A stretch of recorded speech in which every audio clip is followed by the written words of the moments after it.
దేవుడు వాడుకోవాలంటే మన వయసు ఆటంకమా?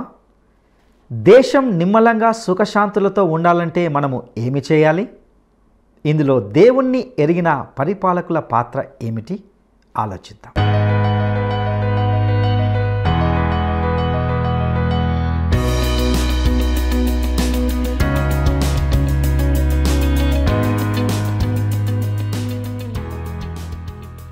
క్రీస్తునందు ప్రియమైన ప్రేమధార టీవీ వీక్షకులందరికీ మన ప్రభువైన యేసుక్రీస్తు ఘనమైన నామంలో శుభములు తెలియజేస్తున్నాం.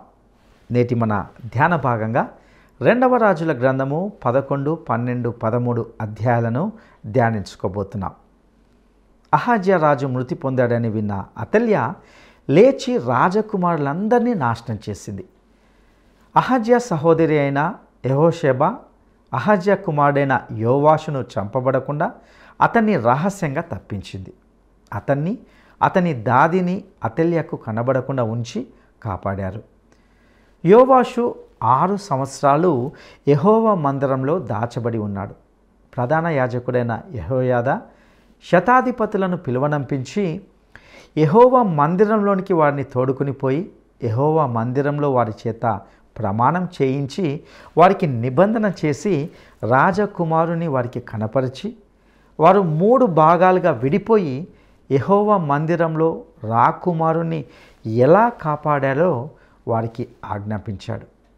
ఆ తర్వాత బయలుగుడికి పోయి దానిని పడగొట్టి దాని బలిపీఠాలను చిన్న భిన్నం చేసి బయలు యాజకుడైన మత్తానును చంపివేశారు. ఆ తర్వాత యోవాషును రాజనగరుకు తోడుకుని పోయి రాజసింహాసనం మీద రాజుగా అతన్ని ఆసునిని చేశారు. పట్టణము నిమ్మలంగా ఉంది.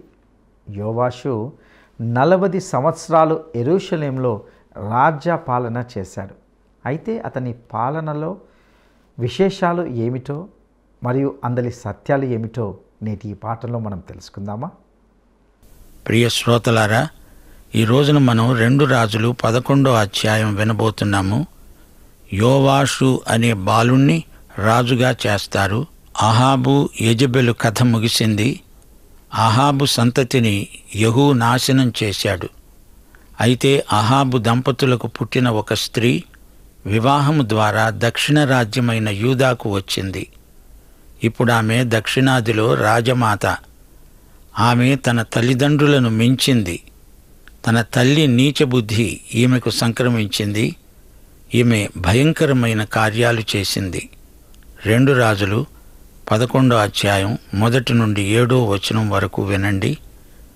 అహజ్యా తల్లి అయిన అతల్య తన కుమారుడు మృతి చెందాడని తెలుసుకొని లేచి రాజకుమారులనందరినీ నాశనం చేసింది. యెహోషెబా అనే స్త్రీ యోవాషును మిగతా రాజకుమారులతో కూడా చంపబడకుండా రహస్యంగా తప్పించింది. యెహోషెబా ఎవరు? ఈమె అహజ్యా సహోదరి. ఈమె యోవాషును అతని దాదిని పడక గదిలో అతల్యాకు మరుగుగా దాచి ఉంచింది గనుక యోవాషు చంపబడలేదు. అతల్యా దేశాన్ని ఏలుతూ ఉండగా యోవాషు అనే బాలుడు యెహోవా మందిరమందు 6 సంవత్సరాలు దాదితో కూడా దాచబడి ఉన్నాడు. 7వ సంవత్సరము యెహోయాదా అధికారులను పిలువనంపించాడు. వారిని యెహోవా మందిరములోకి తీసుకొని పోయాడు. అక్కడ వారి చేత ప్రమాణము చేయించాడు. వారితో నిబంధన చేశాడు. వారికి రాజకుమారుణ్ణి కనపరిచి వారితో అన్నాడు, మీరు విశ్రాంతి దినమున లోపలికి ప్రవేశించేటప్పుడు 3 భాగములై 1 భాగము రాజమందిరానికి కావలి కాచేవారై ఉండాలి. 1 భాగము సూరు గుమ్మము దగ్గర కాపలా కాయాలి. మరో భాగము కాపు కాచేవారి వెనుకటి గుమ్మము వద్ద ఉండాలి. ఈ ప్రకారంగా మందిరాన్ని భద్రపరచడానికి కాచుకొని ఉండాలి. విశ్రాంతి దినమున బయలుదేరే మీరందరిలో 2 భాగములు రాజు దగ్గర యెహోవా మందిరానికి కాపు కాచేవారై ఉండాలి. గమనించాలి, అహజ్యా బ్రతికి ఉన్నంత వరకు అతల్యా తానే రాణిగా వ్యవహరించింది. తన కుమారుణ్ణి అదుపులో పెట్టుకుంది. అతల్యా అచ్చం యెజెబెలు లాంటిదే. ఇప్పుడు అహజ్యా చనిపోయాడు. మనుమడు రాజ్యానికి వస్తాడు. అతల్యాకు అది ఇష్టం లేదు. తన పదవిని పదిలపరుచుకోవడానికి ప్రయాసపడుతున్నది. అందుకే ఆమె దావీదు వంశీకులనందరినీ మట్టుపెట్టింది. ఇది సైతాను కుట్ర. దావీదు వంశంలో యేసుక్రీస్తు పుట్టకుండా ఆ వంశాన్ని నిర్మూలం చేయడానికి అతల్యా పూనుకున్నది. రక్షకుడైన యేసు రాకడకు ఆరంభం నుంచి సైతాను అడ్డుతగులుతూనే ఉన్నాడు. యూదాజాతిని నిర్మూలం చేయడానికి ఎన్నెన్నో కుతంత్రాలు పన్నాడు. ఈజిప్టులో దేవుడు మోషేను కాపాడాడు. యూదులు నాశనం కాకుండా ఈజిప్టును వదిలి వచ్చేశారు. ఎస్తేరు గ్రంథంలో హామాను యూదులను నాశనం చెయ్యాలని చూచాడు గాని అతని ప్రయత్నం విఫలమైంది. ఇప్పుడు అతల్యా దావీదు వంశాన్ని నిర్మూలం చేయడానికి పూనుకుంది. కాని దేవుడు వారి మధ్యలో యోవాషు అనే వారసుణ్ణి కాపాడాడు. అతల్యా సింహాసనమెక్కింది. తన కుమారుడు హత్యగావించబడిన తరువాత కొన్ని సంవత్సరాలు ఆమె పరిపాలన చేసింది. యోవాషు రహస్యంలో పెంచబడుతున్నాడు. యోవాషు 7 సంవత్సరాల వయస్సు గల బాలుడయ్యాడు. యెహోయాదా ఉద్యోగులను అధికారులను పిలువనంపాడు. బాలుడైన యోవాషును పరిచయం చేశాడు. ప్రజలు ఎంతో ఆనందించారు. అతల్యాను సింహాసనం నుండి తొలగించడానికి అందరూ సహకరించారు. విశ్రాంతి దినాన అధికారులందరూ యోవాషు బాలుణ్ణి కాపాడడానికి ఆయుధాలు ధరించి వస్తారు. యోవాషు అతల్యా బారిని పడకుండా కాపాడారు. తన మనుమడు కనపడితే చాలు చంపేయడానికి ఆమె సిద్ధంగా ఉంది. అతల్యా ఈ విషయంలో యెజబెలులాగే చేసింది. ఈమెకు క్రూరత్వము, సాహసము మెండు. యాజకుడైన యెహోయాదా సైన్యాధిపతులకు ఆజ్ఞాపించాడు, యెహోవా మందిరమందు ఆమెను చంపకూడదు, పంక్తుల బయటికి ఆమెను వెళ్ళగొట్టండి, ఆమె పక్షపు వారిని ఖడ్గము చేత చంపండి. రాజమందిరములోనికి గుర్రములు వచ్చే మార్గమున ఆమెకు దారి ఇచ్చారు. ఆమె వెళ్ళిపోగా వారు ఆమెను అక్కడే పట్టుకొని చంపారు. అప్పుడు యెహోయాదా జనుల చేత యెహోవా పేరట రాజుతో జనులతో నిబంధన చేయించాడు. జనులందరూ బయలుగుడికి పోయి దానిని పడగొట్టి దాని బలిపీఠాలను ప్రతిమలను చిన్నాభిన్నములు చేసి బయలు యాజకుడైన మత్తానును బలిపీఠముల ముందర చంపేశారు.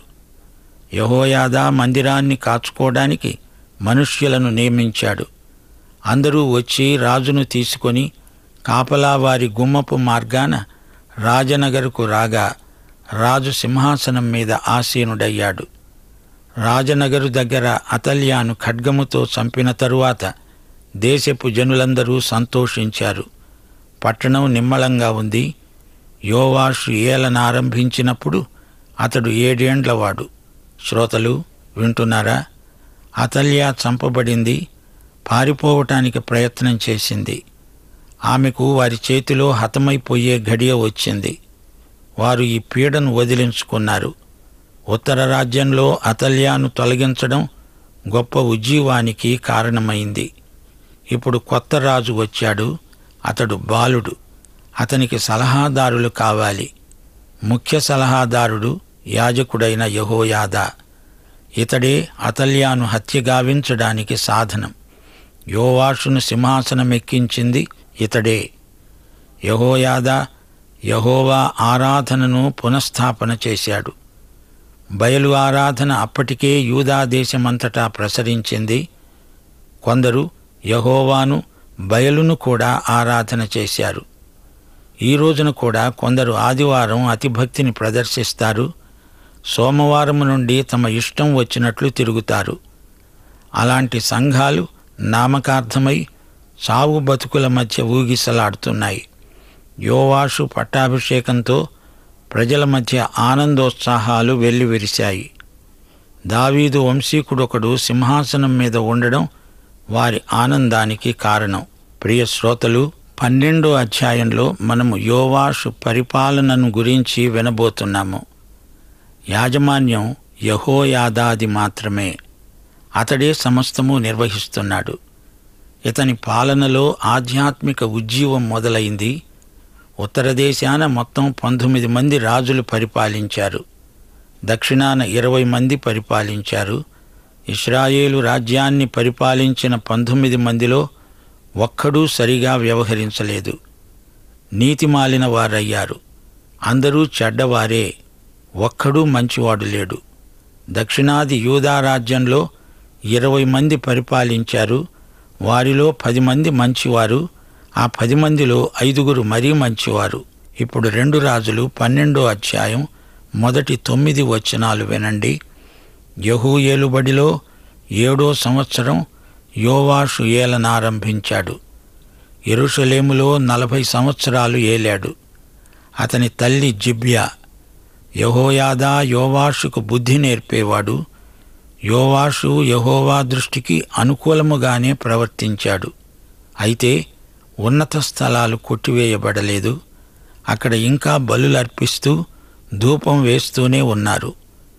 యోవాషు యాజకులను పిలిపించి ఆజ్ఞ ఇస్తూ అన్నాడు, యాజకులలో ఒక్కొక్కడు తనకు నెలవైన వారి వద్ద ద్రవ్యం వసూలు చేయాలి. ప్రతిష్ఠిత వస్తువుల విలువ అంతా జమ చెయ్యాలి. ప్రజలందరూ తెచ్చిన ద్రవ్యం, ప్రతి మనిషికి నిర్ణయమైన ద్రవ్యం, స్వేచ్ఛార్పణలు అన్నీ పోగు చేయాలి. ఆ ద్రవ్యాన్ని వెచ్చించి మందిరంలోని శిథిలమైన భాగాలు మరమ్మతు చేయించాలి. అయితే 23 ఏండ్లు మరమ్మతు ఏమీ జరిగి ఉండలేదు. యోవాషు యాజకులందరినీ యెహోయాదాను కూడా పిలువనంపి వారితో మాట్లాడాడు. మందిరంలో శిథిలమైన స్థలాలను మీరెందుకు బాగు చేయలేదు? ఇక మీ పరిచయస్తుల దగ్గర ద్రవ్యం వసూలు చేయవద్దు. అంతకు ముందు మందిరం మరమ్మతు కోసం మీరు పోగు చేసిన ద్రవ్యాన్ని తెచ్చి అప్పగించండి. శిథిలమైన చోట్లను బాగు చేయాలంటే అది మా వశంలో లేదు గనుక మేము జనుల వద్ద ద్రవ్యం ఇక తీసుకునేది లేదు అన్నారు వారు. అప్పుడు యెహోయాదా ఒక పెట్టెను తెచ్చి బలిపీఠము దగ్గరగా ప్రవేశ ద్వారము వద్ద ఉంచాడు.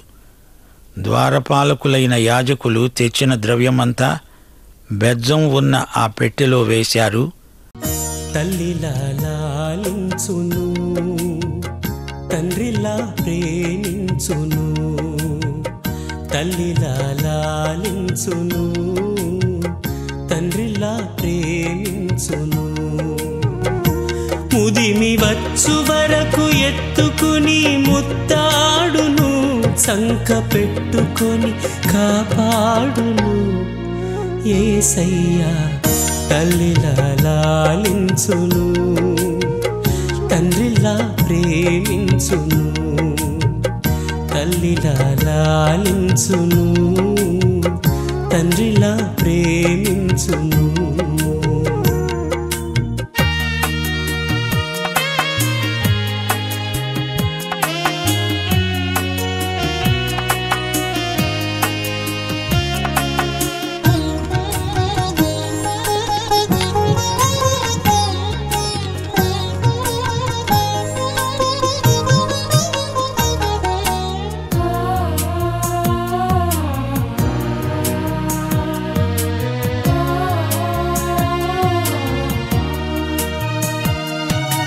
తల్లి అయిన మరచునేమో నేను నిన్ను మరువను, చూడుము నా అరచేతులలో నిన్ను చెక్కియున్నాను.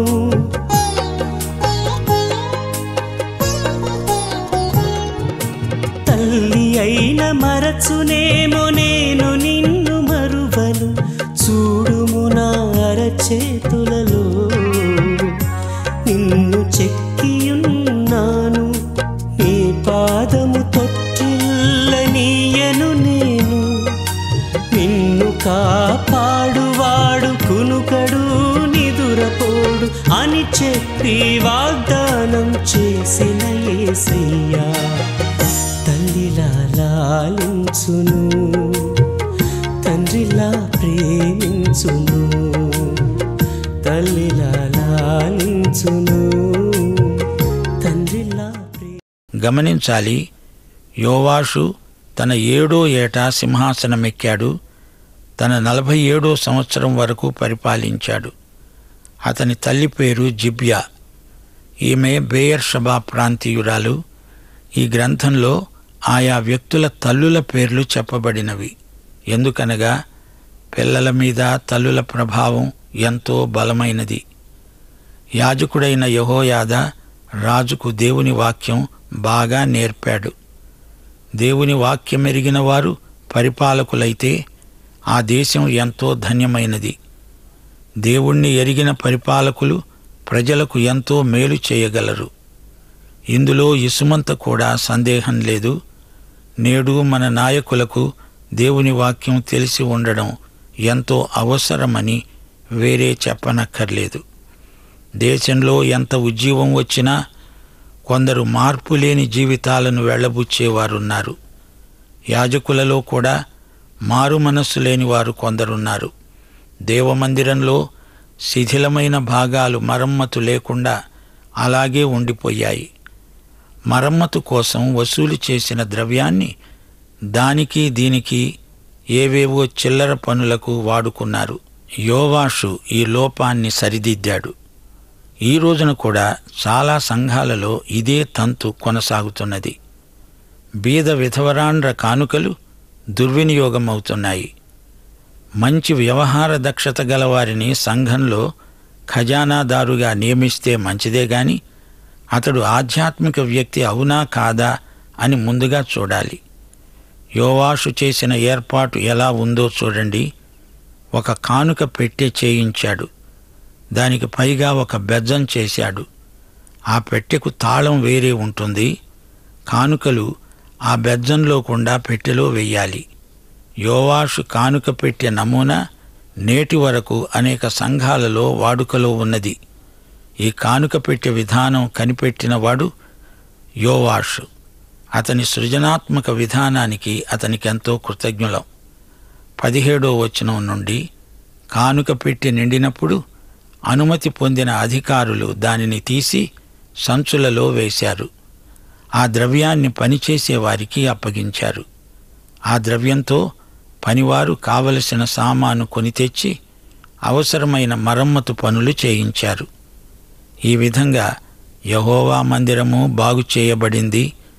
ఈ డబ్బు వాడిన వారు ఎంతో నమ్మకమైన వారు, విశ్వసనీయులు.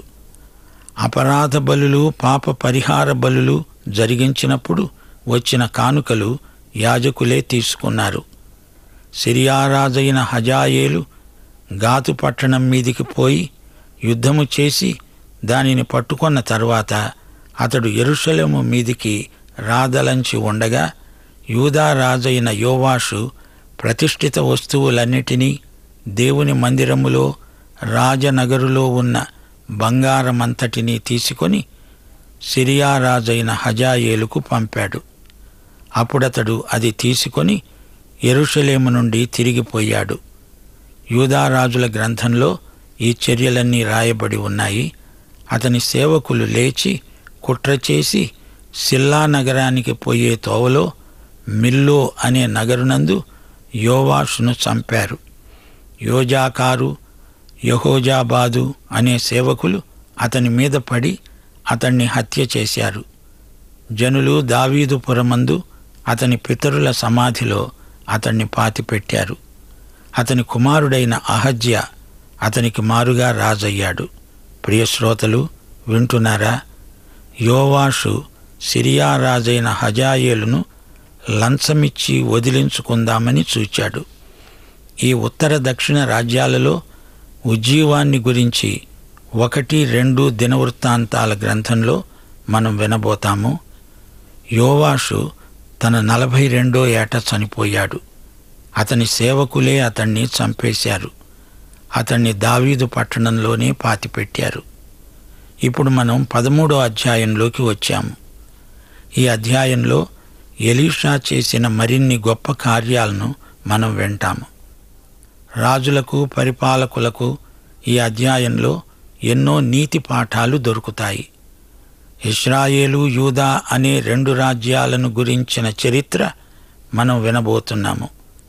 ఉత్తరాన 10 గోత్రాలు ఇశ్రాయేలు రాజ్యం, దక్షిణాన యూదా, బెన్యామీను గోత్రాలు కలిసి యూదా రాజ్యం. దక్షిణాన దావీదు వంశం రాజ్యమేలింది. ఇదే వంశం కొత్త నిబంధనలో యేసుక్రీస్తు పుట్టుక వరకు కొనసాగుతుంది. 13వ అధ్యాయంలో యెహోయాహాజు ఇశ్రాయేలుకు రాజయ్యాడు. ఇతడు యెహూ కుమారుడు. 17 సంవత్సరాలు ఇతడు రాజ్యమేలాడు. యెరోబాము దారే ఇతని దారి.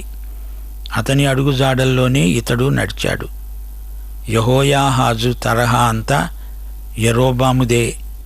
పాపం అనేది రాను రాను పాపిని ఎందుకు కొరకరాని కొయ్యను చేసి విడుస్తుంది.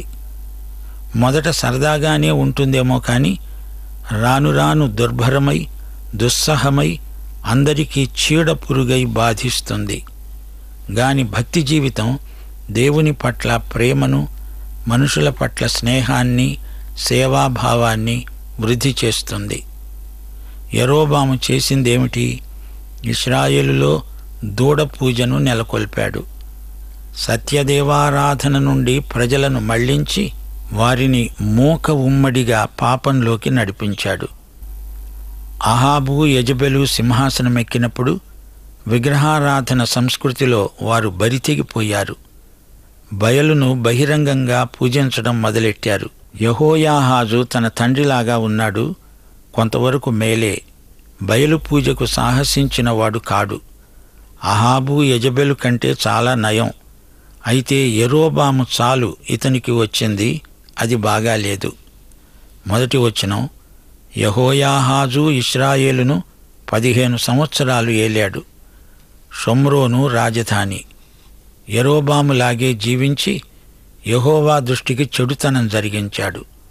ఇశ్రాయేలు పాపానికి శిక్షగా దేవుడు సిరియా దండయాత్రను అనుమతించాడు. యెహోవా కోపము ఇశ్రాయేలుపై రగులుకున్నది. ఇశ్రాయేలు వారిని సిరియాకు అప్పగించాడు. యెహోయాహాజు యెహోవాను వేడుకున్నాడు. దేవుడు ఇశ్రాయేలు వారిని కనికరించాడు. సిరియారాజు చేత బాధ నొందిన ఇశ్రాయేలు వారిని చూచి దేవుడు అతని మనవి అంగీకరించాడు. యెహోవా ఇశ్రాయేలు వారికి ఒక రక్షకుణ్ణి అనుగ్రహించాడు. చూచారా దేవుడు ఎంత కనికరము గలవాడో! ఆపదలో మొర్రపెట్టగా దేవుడు రాజు మనవి అంగీకరించాడు. సిరియనుల బారి నుండి ఇశ్రాయేలును తప్పించాడు.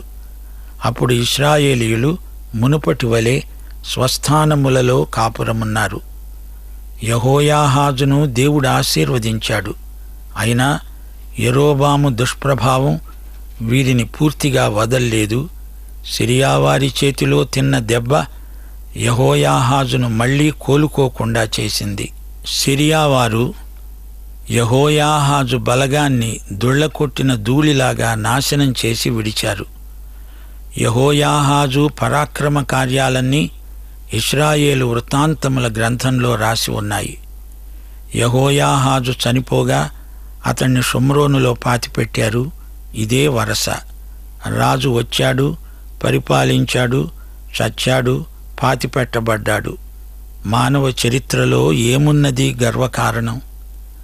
ఉత్తరాది ఇశ్రాయేలు రాజ్యానికి మరో రాజు వచ్చాడు. శ్రోతలు జాగ్రత్త! ఇశ్రాయేలు, యూదా రాజుల పేర్లు ఒకలాగే ధ్వనిస్తాయి. గజిబిజి కాకండి. యెహోయాహాజు తరువాత అతని కుమారుడైన యెహోయాషు రాజ్యానికి వచ్చాడు. ఇతడు 16 సంవత్సరాలు రాజ్యమేలాడు. ఇతడు యెరోబాము జీవిత శైలినే అవలంబించాడు. ఇదే వరవడి. ఇతని చరిత్ర కూడా గ్రంథం చేయబడింది. సరే, ఇప్పుడు ఎలీషా సంగతి చూడండి. అతనికి జబ్బు చేసింది. చనిపోవడానికి సిద్ధంగా ఉన్నాడు. ఇశ్రాయేలు రాజైన యెహోయాషు వచ్చి ఎలీషాను చూచి కన్నీరు విడుస్తూ, నా తండ్రి, నా తండ్రి, ఇశ్రాయేలు వారికి రథము రౌతులు నీవే కదా అంటూ ఏడ్చాడు. ఎలీషా ఈ అభినందన మాటలను అంతగా పట్టించుకోలేదు. అతడు ప్రవక్త. ప్రజల దూషణ భూషణ తిరస్కారాదులను అతడు లక్ష్యపెట్టడు. యెహోయాషుకు చాలినంత విశ్వాసం లేదు. దేవుడు తనకు విజయమిస్తాడని నమ్మకం లేని అల్ప విశ్వాసి. రాజా, నీ ధనుస్సు తీసుకొని బాణంతో నేలను కొట్టు అన్నాడు ప్రవక్త. అతడు 3 సార్లు మాత్రమే కొట్టి మానాడు. ఎలీషా కోపగించి అన్నాడు, 5-6 సార్లైనా నీవు కొట్టి ఉండాల్సింది. నీ అల్ప విశ్వాసం బయలుపడింది. నీవు సిరియనులను 3 సార్లే ఓడిస్తావు అని ఎలీషా ప్రవచించాడు. ఎలీషా చనిపోయాడు. ఆ తరువాత 1 సంవత్సరానికి మోయాబీయ సైన్యం దేశం మీదికి వచ్చింది. కొందరు ఒక శవాన్ని పాతిపెడుతూ సైన్యానికి భయపడి ఆ శవాన్ని ఎలీషా సమాధిలో ఉంచారు. దింపిన ఆ శవం ఎలీషా శల్యములను తగిలినప్పుడు అది తిరిగి బతికి కాళ్ళు మోపి నిలిచింది. ఇప్పుడు 21వ వచనం వరకు వచ్చాము. ఈ అద్భుతానికి వివరణ వచ్చే పాఠంలో వినండి. పాఠం సమాప్తం. మన రక్షకుడైన యేసు కృప, మన తండ్రి అయిన దేవుని ప్రేమ, పరిశుద్ధాత్మ యొక్క నిత్య సహవాసము మనకందరికీ సదాకాలము తోడై ఉండునుగాక. ఆమేన్.